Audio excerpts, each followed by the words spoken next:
चला, सगळ्यांना नमस्कार. माझं नाव निशांत बिरंजन आहे आणि मी एम्स नागपूरचा एम-बी-बी-एस कोर्सचा अंतिम वर्षाचा विद्यार्थी आहे.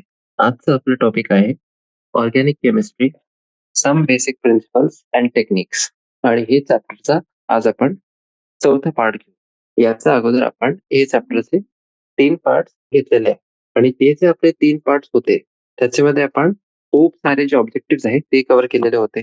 ठीक आहे. आणि हे जे आपला चॅप्टर आहे सम बेसिक कॉन्सेप्ट्स हे आपलं 8वं युनिट आहे. 11वी कक्षाचा जे आपला एन-सी-आर-टीचा केमिस्ट्री मधला पाठ्यक्रम आहे, त्यात आपला 8वं युनिट आहे त्याच्यामध्ये. ठीक आहे. आता आपल्याला आपण एकदा हे बघू की आपण कोणते ऑब्जेक्टिव्ह आतापर्यंत कव्हर केलेले. एकदा आपण ते बघितला, मग आपल्याला हे माहिती पडते की आता अजून आपल्याला म्हणजे एक प्रकारचं आपलं रिव्हिजन होऊन जाते त्याच्याने आणि अजून आपल्याला हे माहिती पडते की अजून आपल्याला चॅप्टर मध्ये समोर काय काय बघायचं आहे. म्हणजे एक लिंक बसून जाते आपली. ठीक आहे.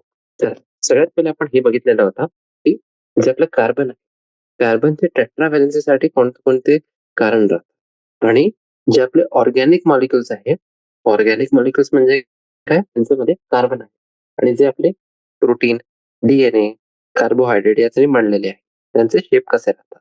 ठीक आहे. मग आपण जे ऑर्गॅनिक मॉलिक्युल्स आहेत त्यांचे स्ट्रक्चर आपण लिहिले खूप साऱ्या प्रकारांनी. मग आपण ऑर्गॅनिक कंपाऊंड्स क्लासिफाय केलं. ठीक आहे.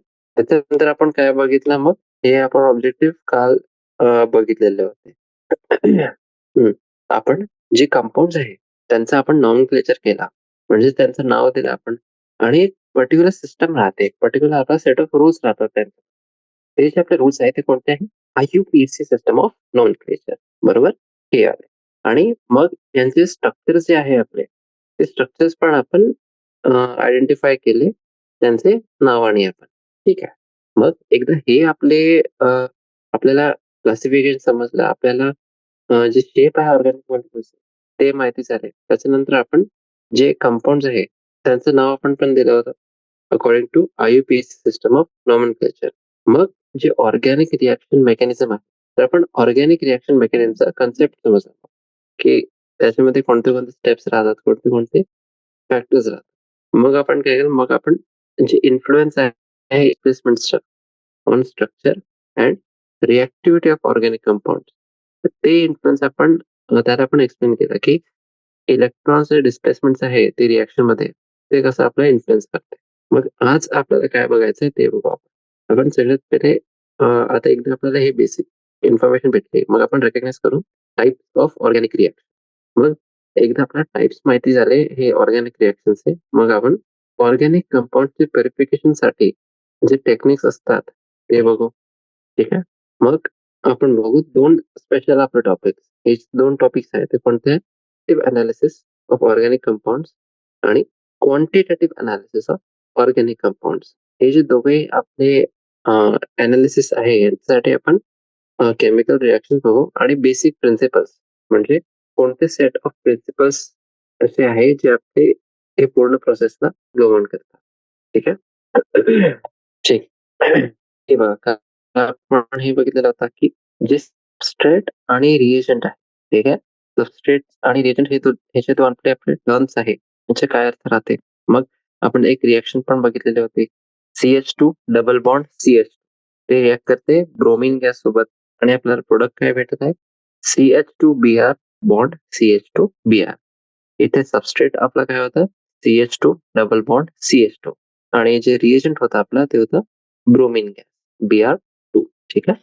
आणि मग आपण कन्सेप्ट बघितला न्यूक्लिओफाइल्स आणि इलेक्ट्रोफाइल्स, म्हणजे न्यूक्लियस लविंग, इलेक्ट्रॉन लविंग आणि जे न्यूक्लिओफिलिक रिएक्शन्स आहे, इलेक्ट्रोफिलिक रिएक्शन्स आहेत ते आपण बघितले. हे पूर्ण थेअरी आपण बघितलेले आहे. आता हे बघा प्रॉब्लेम 8.11. हे प्रश्नामध्ये काय दिलेलं आहे आपल्याला, using curved arrow notation show the formation of reactive intermediates when the following covalent compounds undergo heterolytic cleavage. ठीक आहे. म्हणजे त्यांनी क्लिवेज आपल्याला दिलेलं आहे, होमोलिटिक आणि हेट्रोलिटिक. कोणता होता इथे, हेट्रोलिटिक. त्याच्यामध्ये जे सब पार्ट आहे ए, ते आहे आपला CH3 सल्फर CH3. आता याच्यामध्ये बघा कोणतं जास्ती आपला इलेक्ट्रोनेगेटिव्ह ऍटम आहे, ते आपलं आहे सल्फर. म्हणजे जे आपला इंटरमिडिएट राहील त्याच्यामध्ये सल्फर जवळ आपले जे कोव्हॅलेंट बॉन्ड्सचे शेअर्ड पेअर ऑफ इलेक्ट्रॉन्स आहे ते तिथे जातात. म्हणजे CH3+ आणि दुसरं आपलं इंटरमिडिएट कोणतं आहे SCH3-. तसंच सब क्वेश्चन बी बघा. थ्री बॉन्ड CN म्हणजे सायनाइड आणि मिथाइल ग्रुप इथे अटॅच आहे. आता इथे कुठे जायला इथे दोघेही जे आपले कार्बन ॲटम्स आहेत ते आपले कोव्हॅलेंट बॉन्डने जोडलेले आहेत. पण जे आपला नायट्राइड सायनाइड ग्रुप आहे नायट्रोजन आहे त्याचा इलेक्ट्रोनेगेटिव्ह पोल जास्त आहे.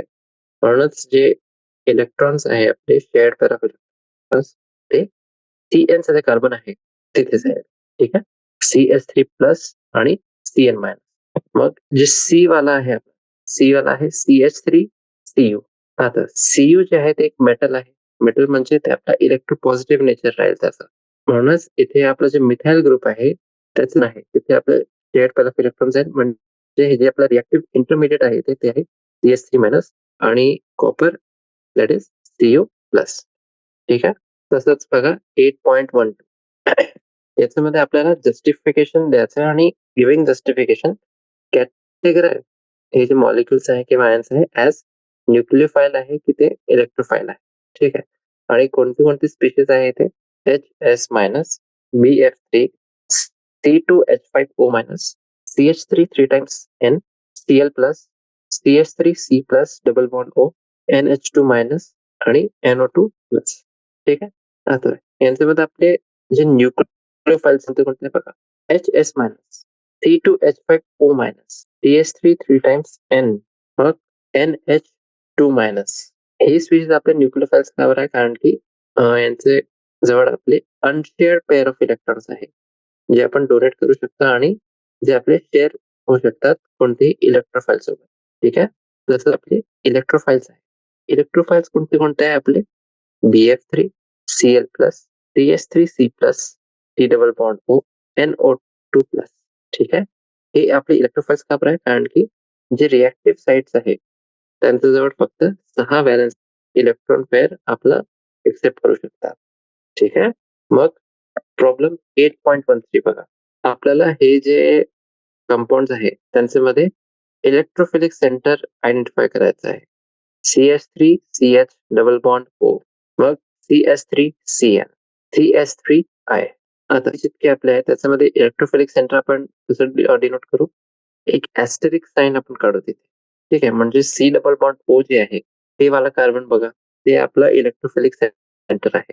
तसंच CH3 C triple bond N त्याच्यामध्ये जे C ट्रिपल बॉन्ड N वाला आपला आहे ते इलेक्ट्रोफिलिक सेंटर आहे आणि CH3I त्याच्यामध्ये पण एक कार्बन ॲटम्स आहे. ठीक आहे.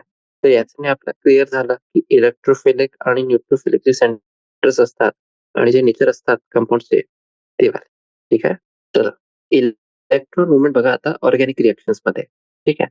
म्हणजे ऑर्गॅनिक रिएक्शन्स आपल्याला ती आहे की इलेक्ट्रोफाइल असते आणि न्यूक्लियोफाइल असते त्याच्यामध्ये. पण हे जे रिएक्शन्स आहेत त्यांच्यामध्ये आपलं इलेक्ट्रॉन्सचं मूव्हमेंट कसं राहते ते आपण बघू. ठीक आहे. हे जे मूव्हमेंट ऑफ इलेक्ट्रॉन्स आहे ते आपण कसं दाखवू शकतो बाय कर्व्ड एरो रोटेशन. एक आपला कर्व्ड एरो रोटेशन असते त्याच्याने आपण दाखवू शकतो. ठीक आहे. आणि हे आपल्याला काय दाखवते कसे आपले जे चेंजेस आहे बॉन्डिंग मध्ये ते होतात due to electronic redistribution during the reaction. आणि हे जे चेंज इन पोझिशन आपल्याला दाखवायचे आहे of a pair of electrons त्यासाठी काय करावं लागतं आपल्याला कर्व्ड एरो आहे ते कुठून स्टार्ट होते from the point where and electron pair is shifted आणि ते एंड होते अशी लोकेशनवर जिथे आपलं जे पेअर ऑफ इलेक्ट्रॉन आहे मे मूव्ह म्हणजे पॉसिबिलिटी आहे तिथे मूव्ह करायची. आणि जे प्रेझेंटेशन आहे आपलं शिफ्टिंग ऑफ इलेक्ट्रॉन पेअरचा ते इथे खालती आपल्याला दिलेलं आहे बघा फर्स्ट, सेकंड आणि थर्ड. हे आपलं एक स्पीशीज आहे वाय आणि त्याच्या लेफ्ट साइडला आहे आपला डबल बॉन्ड आणि राईट साइडला ट्रिपल. तर जे आपला पाय बॉन्ड आहे ते पाय बॉन्ड पासून ऍडजस्टंट बॉन्ड पोझिशन मध्ये आपला इलेक्ट्रॉन पेअरचा मुवमेंट होत आहे. ठीक आहे. फर्स्ट एक्झाम्पल मध्ये.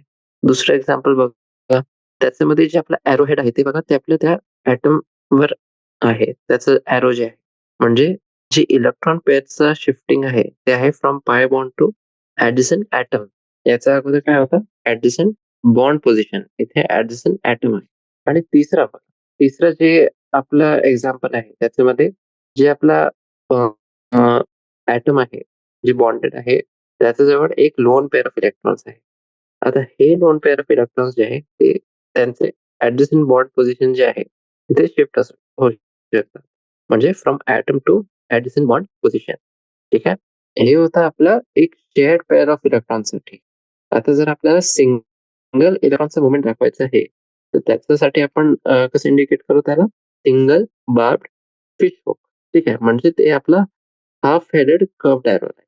आता एक्झाम्पलसाठी बघा, जे आपला हायड्रॉक्सिड आयन असते, तर hydroxide ion giving ethanol and dissociation of chloromethane. जे ट्रान्सफर आहे आपला आणि जे मूव्हमेंट आहे इलेक्ट्रॉन, ते आपण कसं दाखवू शकतो हे बघा, using curved arrows. Hydroxide ion म्हणजे OH मायनस आणि क्लोरोमिथेन. ठीक आहे. म्हणजे CH3Br ते आपल्याला काय देते? CH3OH आणि Br मायनस. तसंच आपलं आहे Cl. CH3Cl मध्ये जे आपला एक इलेक्ट्रॉन आहे ते शिफ्ट होईल. म्हणजे CH3 डॉट आणि Cl डॉट. बरोबर? आता कोव्हॅलंट बॉन्डसाठी बघा, जे आपण इलेक्ट्रॉन मूव्हमेंट आता बघितले ते ऑर्गॅनिक रिएक्शनसाठी होते. आता आपण बघू कोव्हॅलंट बॉन्डमध्ये. जे इलेक्ट्रॉन डिस्प्लेसमेंट आहे कोणत्याही ऑर्गॅनिक मॉलिक्युलमध्ये, ते आपल्या ग्राउंड स्टेटमध्ये असू शकते under the influence of an atom किंवा एक substituent group or in the presence of an appropriate attacking reagent. ठीक आहे. जे इलेक्ट्रॉन्स आहे आपले due to the influence of an atom or a substituent group जे मॉलिक्युलमध्ये आपले प्रेझेंट राहतात, ते आपलं जे बॉन्ड आहे कोव्हॅलंट बॉन्ड त्याचं परमनंट पोलरायझेशन करतात ते. आणि जे इंडक्टिव्ह इफेक्ट आहे आणि रेझोनंट इफेक्ट्स आहे, हे जे दोघे आपले इफेक्ट्स आहेत ते हेच प्रकारचे जे इलेक्ट्रॉन डिस्प्लेसमेंट आहे त्याचे उदाहरण आहे. आणि हे होते आपले परमनंट डिस्प्लेसमेंट्स इलेक्ट्रॉनचे. जे आपले टेम्पररी इलेक्ट्रॉन डिस्प्लेसमेंट इफेक्ट्स आहे ते कोणत्याही मॉलिक्युलमध्ये आपण बघू शकतो जेव्हा एक रिएजंट त्या मॉलिक्युलला अप्रोच करते टू अटॅक इट. आणि अशा प्रकारचं जे इलेक्ट्रॉन डिस्प्लेसमेंट आहे त्याला आपण म्हणतो इलेक्ट्रोमॅरिक इफेक्ट किंवा पोलरायझेबिलिटी इफेक्ट. ठीक आहे. चला, तर आपण आता हे बघू, जे आपण सगळ्यात पहिले बघितलेलं होतं इंडक्टिव्ह इफेक्ट आणि रेझोनन्स इफेक्ट. एक एक करून बघू. जेव्हा एक कोव्हॅलंट बॉन्ड फॉर्म होत आहे between atoms of different electronegativity, जे इलेक्ट्रॉन डेन्सिटी आहे आपली, ती आपली जास्ती राहते टुवर्ड्स द मतलब ते वाला ॲटमचं जास्त इलेक्ट्रोनेगेटिव्ह आहे त्या बॉन्डमध्ये. बरोबर. असं जे आपलं शिफ्ट आहे इलेक्ट्रॉन डेन्सिटीचा, त्यातलं आपलं काय होत आहे, जे आपला कोव्हॅलंट बॉन्ड आहे, ते कोव्हॅलंट बॉन्ड आपलं हे जे आपलं बॉन्ड आहे कोव्हॅलंट ते पोलर होऊन जाते. म्हणजे पोलॅरिटी येऊन जाते त्याच्यामध्ये. आणि जे बॉन्ड पोलॅरिटी आहे, ते bond polarity leads to various electronic effects in organic compound. ठीक आहे. आता जे आपला बॉन्ड पोलॅरिटी आहे, त्याच्यामुळे आपलं काय होते, जे ऑर्गॅनिक कंपाउंड्स आहेत, त्यांच्यामध्ये आपले खूप सारे प्रकारचे इलेक्ट्रॉनिक इफेक्ट्स असतात. है ना? जसं की कन्सिडर करा इथे. एक आपलं क्लोरोइथेन आहे. क्लोरोइथेनचा फॉर्म्युला काय आहे? CH3Cl. ज्याच्यामध्ये जे कार्बन आणि क्लोरीन बॉन्ड आहे, ते आपले पोलर कोव्हॅलंट बॉन्ड. ठीक आहे. आणि ते पोलराइज होत आहे in such a way that जे आपलं कार्बन 1 आहे, ते आपला काहीतरी पॉझिटिव्ह चार्ज म्हणजे लहान जे पॉझिटिव्ह चार्ज आहे डेल्टा प्लस ते गेन करून घेते. आणि जे क्लोरीन आहे, क्लोरीन आपलं गेन करते सम निगेटिव्ह चार्ज म्हणजे डेल्टा मायनस. आणि हे जे फ्रॅक्शनल इलेक्ट्रॉनिक चार्जेस आहे आपले पोलर कोव्हॅलंट बॉन्डचे 2 ॲटम्समध्ये, ते आपण कसं डिनोट करतो? एक सिम्बल असते आपला डेल्टा, त्याच्याने आपण डिनोट करतो. आणि जे शिफ्ट आहे इलेक्ट्रॉन डेन्सिटीचा, ते आपण दाखवतो by an arrow that points from delta plus to delta minus end of the polar. म्हणजे हे आपला जे मॉलिक्यूल आहे हे बघा, CH3 CH2 Cl. ठीक आहे. आता याच्यामध्ये आपण जे 2 कार्बन्स आहेत त्याला नंबर केलेला आहे. CH2 वाला जे कार्बन आहे ते आपलं राहील फर्स्ट कार्बन आणि CH3 वाला सेकंड कार्बन. Cl आपल्याला माहिती आहे त्याचं पार्शियल निगेटिव्ह चार्ज आहे म्हणजे डेल्टा मायनस. CH2 वाला जे आहे त्याच्याजवळ डेल्टा प्लस. आणि जे CH3 आहे सेकंड कार्बन, ते आपलं राहील डेल्टा डेल्टा प्लस म्हणजे 2 डेल्टा. आणि इंटर्न आता आपल्या इथे काय होत आहे, जे कार्बन 1 आहे, ज्याने आपला पार्शियल पॉझिटिव्ह चार्ज इथे डेव्हलप केलेला आहे. ते ऍडजस्टंट कार्बन कार्बन बॉन्ड पासून काहीतरी जे इलेक्ट्रॉन डेन्सिटी आहे ते पण ड्रॉ करून घेते आणि कॉन्सिक्वेंटली हे बघा, हे महत्वपूर्ण पॉइंट आहे. ते कॉन्सिक्वेंटली जे आपलं डबल डेल्टा प्लस चार्ज आहे आपलं, ते पण आपलं डेव्हलप होते ठीक आहे. आणि डेल्टा डेल्टा प्लस आपलं काय सिम्बलाइज करत आहे इथे, relatively smaller positive charge as compare to that on carbon 1. ठीक आहे. म्हणजे जे आपला पोलार कार्बन क्लोरीन बॉन्ड आहे, ते ऍडजसंट बॉन्ड्समध्ये पोलॅरिटी इंड्यूस करते आणि हेच आपलं आहे इंडक्टिव्ह इफेक्ट. म्हणजे असं जे आपलं पोलरायझेशन आहे sigma बॉन्डचा, which is caused by polarization of adjacent sigma bond is referred to as the inductive effect. म्हणजे जे आपल्या इथे कार्बन 2 वर पॉझिटिव्ह चार्ज इथे इंड्यूस झालेला आहे, ते हा इंडक्टिव्ह इफेक्ट. ठीक आहे. कारण की कार्बन आणि क्लोरीन मध्ये तर होतच पार्शियल निगेटिव्ह आणि पार्शियल पॉझिटिव्ह, पण त्याच्यामुळे जे ऍडजसंट सिग्मा बॉन्ड मध्ये इंड्यूस झालेला आहे चार्ज, त्याला आपण म्हणतो इंडक्टिव्ह इफेक्ट. ठीक आहे. चल, आता हे जे इफेक्ट आहे आपला, हे आपलं पास ऑन होते टू द सबसिक्वेंट बॉन्ड. पण जे इफेक्ट आहे ते आपलं खूपच लवकर कमी होऊन जाते, कारण की जे नंबर ऑफ इंटरव्हेनिंग बॉन्ड्स आहे ते आपले वाढतात आणि त्याची इफेक्ट आहे आपला ते व्हॅनिशिंग स्मॉल होऊन जाते आफ्टर 3 बॉन्ड्स. हे आपलं महत्वपूर्ण आहे. हे किती बॉन्ड्स? 3 बॉन्ड्स.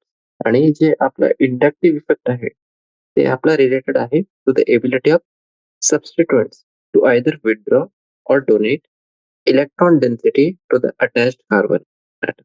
आणि हेच एबिलिटीच्या बेसिसवर जे सबस्टिट्यूएंट्स आहे आपले, त्यांना आपण क्लासिफाय करू शकतो ऍज इलेक्ट्रॉन विथड्रॉइंग और electron donating groups related two hydrogen. म्हणजे जे आपले रेफरन्स आहे ते हायड्रोजन आहे आणि त्याचे रेफरन्स मध्ये आपण बघू शकतो की ते आपले इलेक्ट्रॉन विथड्रॉइंग ग्रुप्स आहे किंवा इलेक्ट्रॉन डोनेटिंग ग्रुप्स आहे.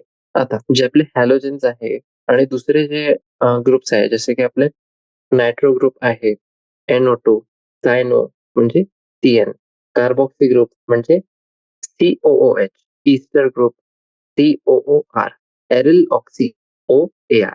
त्याचा एक्झाम्पल काय आहे आपला O C6H5.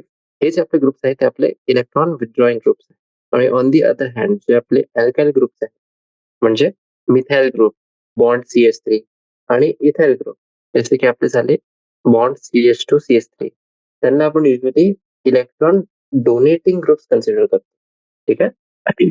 आता हे प्रॉब्लेम 8.14 याच्यामध्ये आपल्याला हे सांगायचं आहे, which bond is more polar in the following pairs of molecules. ठीक आहे. कोणता बॉन्ड आपला जास्ती पोलर आहे? ए बॉन्ड बघा, CH3 बॉन्ड H, मग CH3 बॉन्ड Br. याच्यामध्ये कोणता आपला बॉन्ड जास्ती पोलर आहे ते आपल्याला सांगायचं आहे. याच्यामध्ये जे आपलं कार्बन ब्रोमिन बॉन्ड आहे ते जास्ती पोलर, कारण की जे ब्रोमिन आपला ऍटम आहे, ब्रोमिन एलिमेंट, त्याची हे कॅरेक्टरिस्टिक असते की ते आपलं जास्ती इलेक्ट्रोनेगेटिव्हिटी राहते त्याच्यामध्ये कम्पेअर्ड टू हायड्रोजन. तसंच बी वाला आपला सब क्वेश्चन बघा, CH3 बॉन्ड NH2 आणि दुसरा आपला आहे CH3 बॉन्ड OH. याच्यामध्ये ऑक्सिजन जे आहे आपला कार्बन ऑक्सिजन बॉन्ड ते जास्ती पोलर आहे, कारण की oxygen is more electronegative compared to hydrogen. ठीक आहे. आणि तसंच आपलं सी पार्ट आहे. सी पार्ट मध्ये बघा, CH3 बॉन्ड OH आणि CH3 बॉन्ड SH. आता हे जे आपले दोन आहे CH3 bond, carbon oxygen bond आणि कार्बन सल्फर बॉन्ड, हे ऑक्सिजन आणि सल्फर दोघे आपले ग्रुप 16 एलिमेंट्स आहेत आणि ऑक्सिजन इलेक्ट्रोनेगेटिव्ह आहे कम्पेअर टू सल्फर.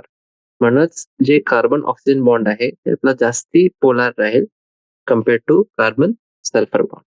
ठीक आहे. हे झालं आपलं प्रॉब्लेम 8.14.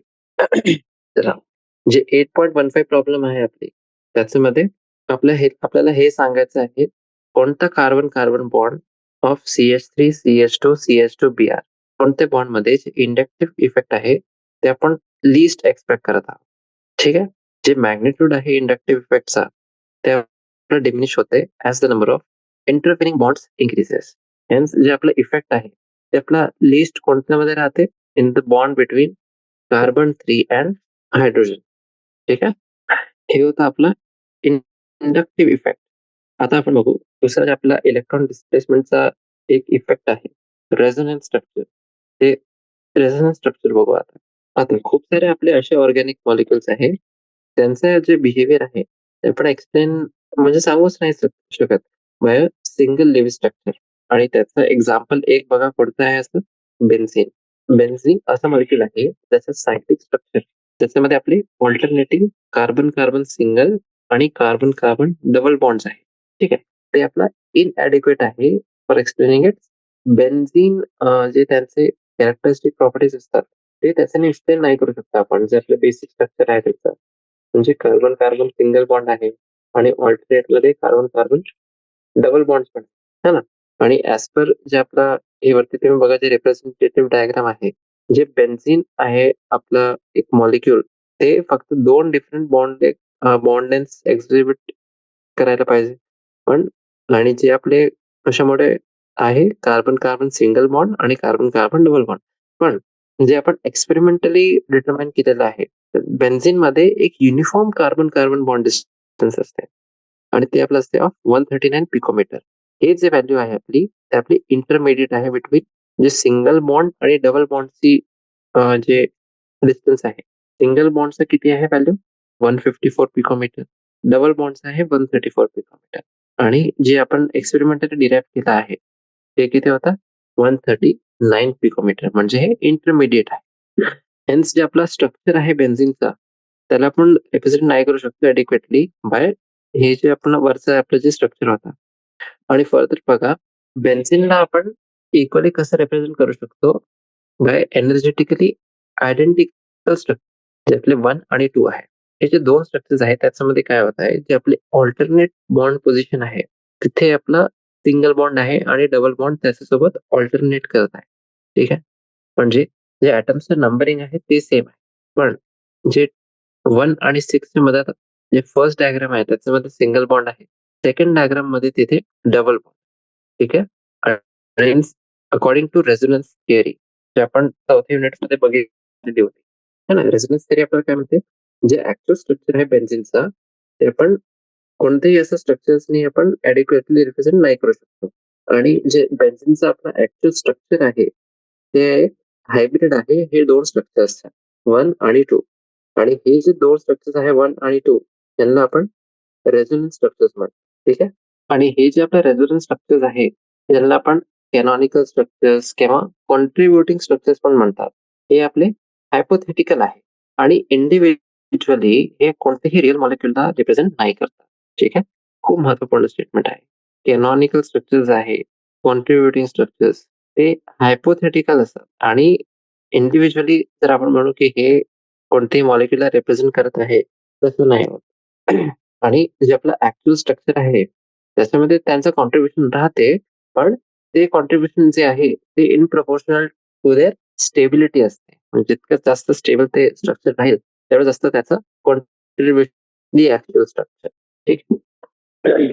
ठीक आहे. दुसरं एक एक्झाम्पल बघू आता आपण रेझोनन्सचं.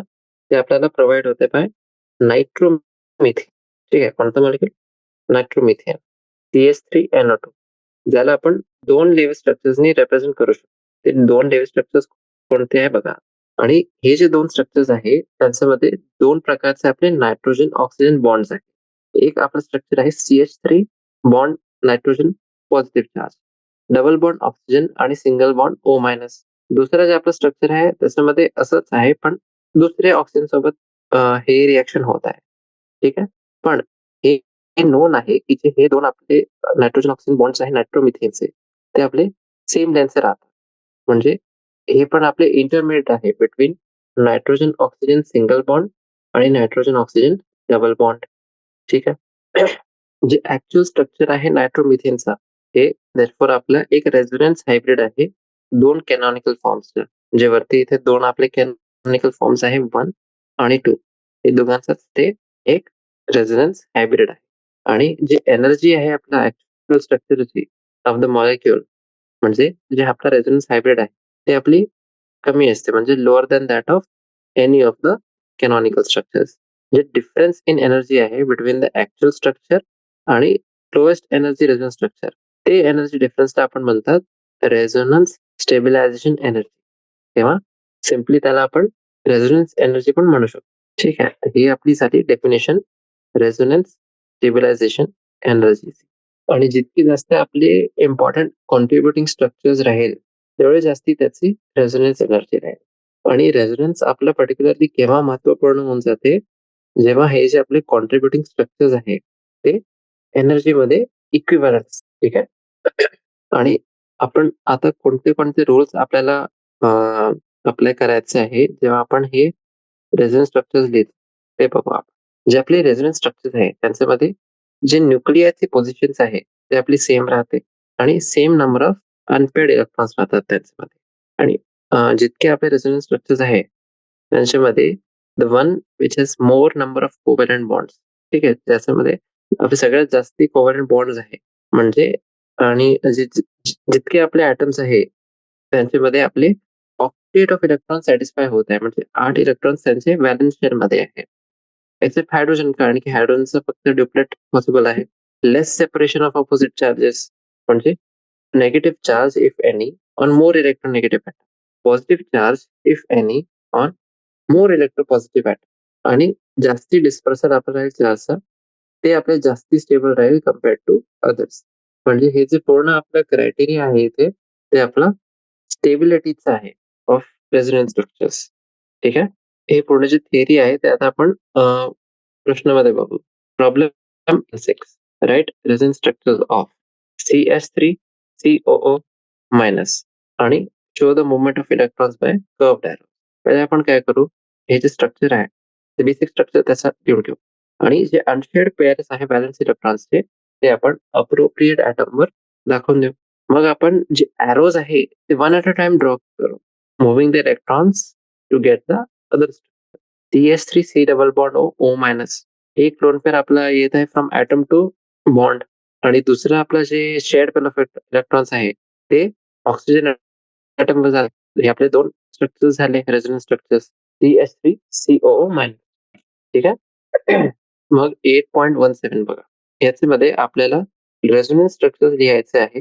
CH2 double bond CH bond CH होते आणि जे स्टेबिलिटी आहे कॉन्ट्रीब्युटिंग स्ट्रक्चर्सची ते पण आपल्याला इंडिकेट करायचं आहे. आता इथे स्ट्रक्चर्स किती आहेत? 3 स्ट्रक्चर्स आहेत. एक आहे आपला CH2 double bond CH bond C double bond OH. मग दुसरं जे आपलं स्ट्रक्चर आहे त्याच्यामध्ये बघा जे CH डबल बॉन्ड होता ते ब्रेक झाला. मग CH2 plus bond CH double bond C O minus H. आणि तिसरं स्ट्रक्चर बघा. जे तिसरं स्ट्रक्चर आहे त्याच्यामध्ये जे आपला डबल बॉन्ड ब्रेक जे आपला डबल बॉन्ड ब्रेक झालेला होता त्याचा जे शेअर्ड पेअर ऑफ इलेक्ट्रॉन्स आहे ते लेफ्ट हँड साइड कार्बन वर आले आणि राईट हँड साइड जे कार्बन आहे तिथे डबल बॉन्डचा फॉर्मेशन झाला आणि जे ऑक्सिजन आहे त्याच्यावर आता पॉझिटिव्ह चार्ज आहे. आणि स्टेबिलिटी जे आपले राहील ते फर्स्ट स्ट्रक्चरचे राहील, मग त्याच्यानंतर सेकंड आणि त्याच्यानंतर थर्ड. कारण की फर्स्ट स्ट्रक्चर मध्ये कोणतेही चार्ज नाही आहे है ना, फक्त लोन पेअर्स आहे आणि बॉन्ड पेअर्स. आणि एक्सप्लेनेशन याचं बघू आपण एकदा. एक्सप्लेनेशन काय आहे, फर्स्ट जे स्ट्रक्चर आहे आपला ते मोस्ट स्टेबल आहे कारण की इथे जास्ती नंबर ऑफ कोव्हॅलंट बॉन्ड्स आहे. प्रत्येक कार्बन आणि ऑक्सिजन ॲटम जे आहे त्याचे ऑक्टेट आपले सॅटिस्फाय होत आहे आणि अपोजिट चार्ज जे आहे त्याचं काय सेपरेशन.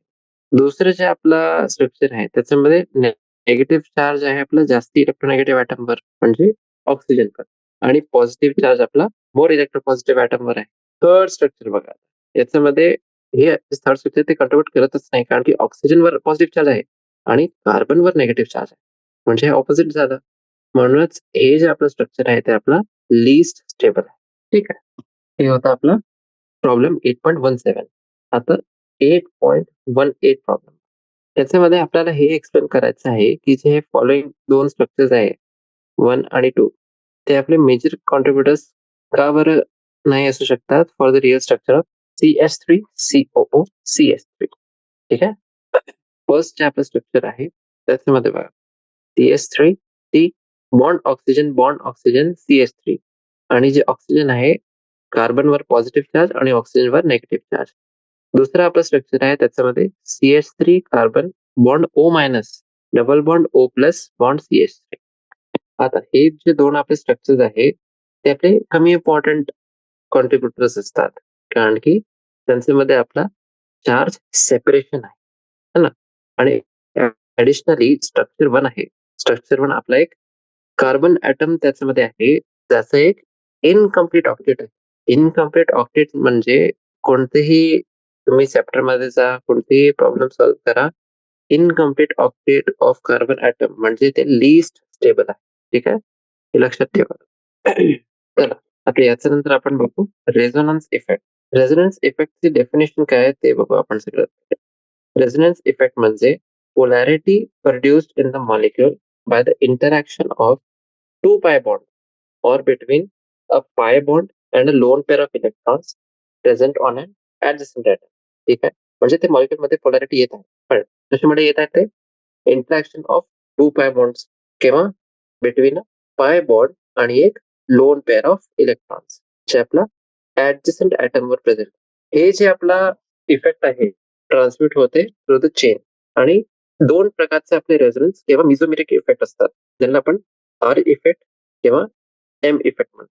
ठीक आहे, एक आहे आपला पॉझिटिव्ह रेझोनन्स इफेक्ट, ज्याला आपण प्लस आर इफेक्ट असं डिनोट करतो, आणि दुसरा आपला आहे negative resonance effect. Negative resonance effect म्हणजे मायनस आर इफेक्ट.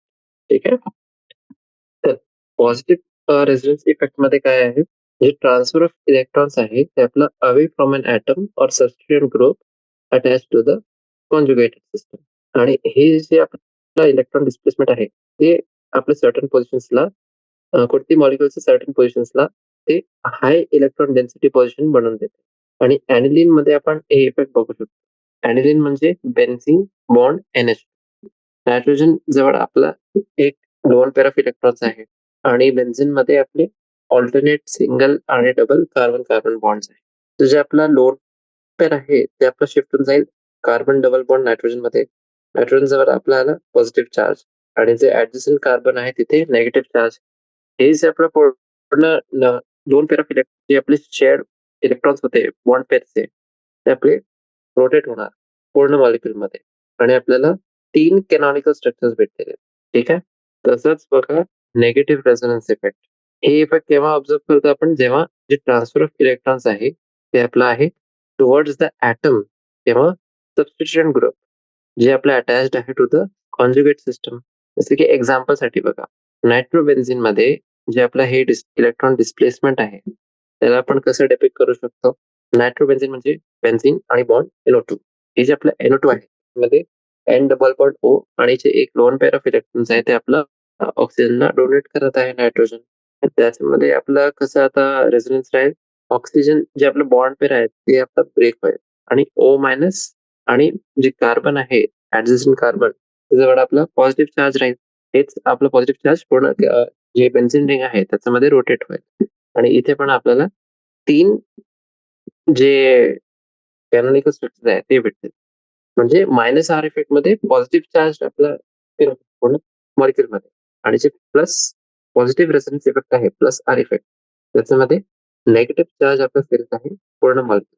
ठीक आहे, आणि कोणते कोणते ऍटम्स किंवा सबस्टिट्यूएंट ग्रुप्स आपल्याला प्लस आर इफेक्ट किंवा minus R electron displacement effect दाखवतात, त्यांचे एक्झाम्पल इथे दिलेले आहे. बघा, प्लस आर इफेक्ट कोण कोण दाखवते इथे, halogen, OH, OR, OCOR, NH2, NHR, NR2, NHCOR. हे जे आपले मॉलिक्युल्स आहेत ते आपल्याला प्लस आर इफेक्ट दाखवतात. आणि मायनस आर इफेक्ट कोण दाखवते, COOH, CHO, C double bond O, CN, NO2. हे सगळे आपले सबस्टिट्यूएंट ग्रुप. आता जे हे आपलं ऑल्टरनेट सिंगल आणि डबल बॉन्ड्सचा प्रेझेन्स आहे ओपन चेन मध्ये किंवा सायक्लिक सिस्टम मध्ये, त्याला आपण टर्म करतो ऍज कॉन्जुगेटेड सिस्टम. ठीक आहे, ही पूर्ण आपलं कॉन्जुगेटेड सिस्टम आहे. आणि हे सिस्टम आपल्याला कधी कधी ॲबनॉर्मल बिहेवियर दाखवतात. जे आपले एक्झाम्पल्स आहे याच्यासाठी ॲबनॉर्मल बिहेवियर साठी ते कोणते कोणते आहे आपले 1,3 ब्युटाडायईन, मग ॲनिलीन आणि नायट्रोबेन्झीन.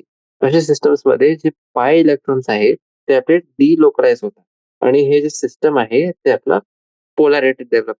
हे होतं आपलं रेझोनन्स इफेक्ट. आता बघा इलेक्ट्रोमॅरिक इफेक्ट म्हणजे ई इफेक्ट. ठीक आहे, जे आपला इलेक्ट्रोमॅरिक इफेक्ट आहे ते एक टेम्पररी इफेक्ट. ते ऑर्गॅनिक कंपाऊंड ज्यांच्यामध्ये एक मल्टिपल बॉन्ड आहे. मल्टिपल बॉन्ड म्हणजे डबल बॉन्ड किंवा ट्रिपल बॉन्ड ते कंपाऊंड हे इफेक्ट दाखवतात in the presence of attacking reagent only. म्हणजे अटॅकिंग रिएजंटचा प्रेझन्स तिथे मस्ट आहे. आणि याला आपण डिफाईन कसं करतो? It is defined as complete transfer of a shared pair of pi electrons to one of the atoms joined by a multiple bond on the demand of an attacking reagent. हे आपले definition आहे इलेक्ट्रोमॅरिक effect. ठीक आहे. Complete transfer of shared pair of pi electrons to one of the atoms joined by multiple bond on the demand of attacking reagent. त्याच्यासाठी हे condition आपली mandatory नव्हती की आपल्याला एक अटॅकिंग रिएजंट पाहिजेच पाहिजे.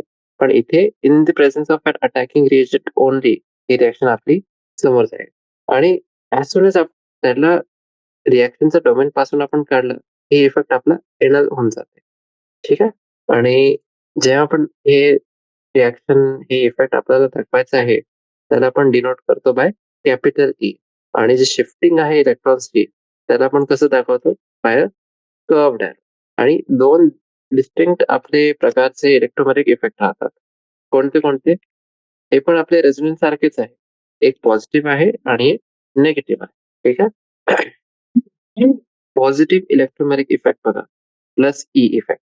हे इफेक्ट मध्ये जे पाय इलेक्ट्रॉन्स आहे मल्टिपल बॉन्ड्सचे, ते आपले ते ॲटमला ट्रान्सफर होतात ज्या ॲटमला आपला रिएजंट अटॅच होत आहे. एक्झाम्पल साठी बघा, कार्बन डबल बॉन्ड कार्बन एक बॉन्ड आहे आणि आपलं अटॅकिंग रिएजंट इथे आहे H+. जे सेकंड कार्बन आहे तिथे हायड्रोजन अटॅच होत आहे. म्हणूनच जे आपले पाय इलेक्ट्रॉन्स आहे ते आपले तेच कार्बनला अटॅच होत आहे. आणि जे फर्स्ट कार्बन आहे तिथे आपलं एक पॉझिटिव्ह चार्ज येऊन जाते. मग तसंच आपलं दुसरं एक इफेक्ट बघा, नेगेटिव्ह इलेक्ट्रोमॅग्नेटिक इफेक्ट. हे जे नेगेटिव्ह इलेक्ट्रोमॅग्नेटिक इफेक्ट आहे, हे इफेक्ट मध्ये जे पाय इलेक्ट्रॉन्स आहे मल्टिपल बॉन्डचे, ते आपले ट्रान्सफर होतात टू दॅट ॲटम ज्याच्यासोबत आपला अटॅकिंग रिएजंट अटॅच नाही होत आहे. म्हणजे हेच आपलं असं कार्बन डबल बॉन्ड कार्बन राहील आणि इथे आपलं जे रिएक्टिव्ह एजंट आहे अटॅकिंग रिएजंट ते आहे Cn-. ठीक आहे. आणि carbon bond carbon minus Cn जे आहे ते आपलं फर्स्ट कार्बन सोबत अटॅच होत आहे आणि जे सेकंड कार्बन आहे तिथे आपला निगेटिव्ह चार्ज येत आहे. ठीक आहे. जेव्हा इंडक्टिव्ह आणि इलेक्ट्रोमॅग्नेटिक इफेक्ट ऑपोजिट डायरेक्शन मध्ये ऑपरेट करतात, तेव्हा जे इलेक्ट्रोमॅग्नेटिक इफेक्ट आहे ते आपला प्रीडॉमिनेट करते. म्हणजे जे आपल्याला रिझल्ट सांगायचे आहे, जे आपल्याला आन्सर सांगायचे आहे इन द ऑप्शन्स, ते आपल्याला इलेक्ट्रोमॅग्नेटिक इफेक्टच्या डायरेक्शन मध्ये सांगायचे आहे. ठीक आहे. हे होतं आपलं इलेक्ट्रोमॅग्नेटिक इफेक्ट. तर आपण दोन इफेक्ट आज बघितले, एक होता रेझोनन्स इफेक्ट आणि एक इलेक्ट्रोमॅग्नेटिक इफेक्ट. आता अजून एक कॉन्सेप्ट आपण सुरू करू आणि मग त्याला नेक्स्ट सेशन मध्ये आपण कम्प्लीट करू. हे आपला कॉन्सेप्ट आहे हायपर कॉन्जुगेशन. आता हायपर कॉन्जुगेशन आपलं एक जनरल स्टेबिलायझिंग रिॲक्शन आहे. याच्यामध्ये काय होत आहे, जे सिग्मा इलेक्ट्रॉन्स आहे कार्बन हायड्रोजन बॉन्डचे, त्यांचं डिलोकलायझेशन होत आहे. कोणतेही जे अल्काइल ग्रुप आहे त्याच्यामध्ये कार्बन हायड्रोजन बॉन्ड्स राहील आणि हे जे बॉन्ड आहे त्याचे सिग्मा इलेक्ट्रॉन्सचे डिलोकलायझेशन होते, जे आपले डायरेक्टली अटॅच्ड आहे to an atom of unsaturated system किंवा to an atom with an unshared p orbit. जे सिग्मा इलेक्ट्रॉन्स आहे कार्बन हायड्रोजन बॉन्डचे ऑफ द अल्काइल ग्रुप, ते आपले पार्शियल कॉन्जुगेशन मध्ये येतात with the attached unsaturated system किंवा with the unshared p orbit. आणि इलेक्ट्रोमॅग्नेटिक इफेक्ट जसा आपला एक टेम्पररी इफेक्ट होता, पण हे जे हायपर कॉन्जुगेशन आहे, हायपर कॉन्जुगेशन आपलं एक परमनंट इफेक्ट असते. ठीक आहे. आता जर तुम्हाला हे हायपर कॉन्जुगेशन इफेक्ट समजण्यासाठी आपण एक एक्झाम्पल घेऊ. CH3 CH2+, म्हणजे कोणता आपला स्पीशीज आहे, इथाइल कॅटायन. त्याच्यामध्ये पॉझिटिव्हली चार्ज कार्बन ॲटम आहे, त्याच्या जवळ एक एम्प्टी पी ऑर्बिटल आहे. ठीक आहे. आणि जे आपला एक कार्बन हायड्रोजन बॉन्ड्स आहे मिथाइल ग्रुपचा, ते आपला अलाइन होऊ शकते in the plane of this empty P orbital. आणि the electrons constituting the carbon hydrogen bond in plane with this p orbital can be delocalized into the empty p orbital, जसं आपल्या इथे दाखवलेलं आहे. हे बघा, जे आपलं फिगर 8.4a आहे याच्यामध्ये एक ऑर्बिटल डायग्राम आहे जे आपल्याला हायपर कॉन्जुगेशन दाखवत आहे इथाइल कॅटायन. ठीक आहे.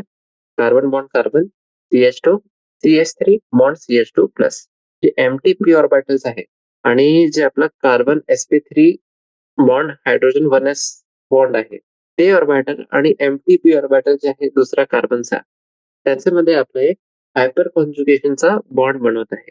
आता याच्याने आपल्याला फायदा काय होईल? जे अशा प्रकारचं आपलं जे ओव्हरलॅप आहे, तर हे जे आपलं ओव्हरलॅप आहे, हे आपले कार्बोकॅटायनला स्टेबिलाईज करते. कारण की जे इलेक्ट्रॉन डेन्सिटी आहे from the adjusting sigma bond ती आपली मदत करते in dispersing the positive charge. म्हणजे बघा इथे जे आपले स्ट्रक्चरल फॉर्म्स आहेत ते बघू शकतो आपण. CH ते CH2+. मग ते जे बॉन्ड आहे ते गायब झालं आणि एक डबल बॉन्ड बनला. Carbon double bond carbon. तसंच त्याच्या खाली बघा लेफ्ट हँड साइडचं जे हायड्रोजन आहे त्याच्यासोबतचं बॉन्ड जे होता ते गायब झालं आणि त्याच्यावर एक पॉझिटिव्ह चार्ज आला आणि तेच कार्बन डबल बॉन्ड कार्बन इथे बनत आहे. आणि जे आपला शेवटचा स्ट्रक्चर आहे तिथे पण जे खालचं हायड्रोजन आहे त्याचं बॉन्ड आपला गायब झालेला आहे आणि तिथे पण कार्बन डबल बॉन्ड कार्बन एक बॉन्डचं फॉर्मेशन झालेलं आहे. ठीक आहे. चला मग याचे नंतरचे टॉपिक्स आहेत ते आपण नंतरचे सेशन मध्ये बघू आणि चला ऑल द बेस्ट. धन्यवाद.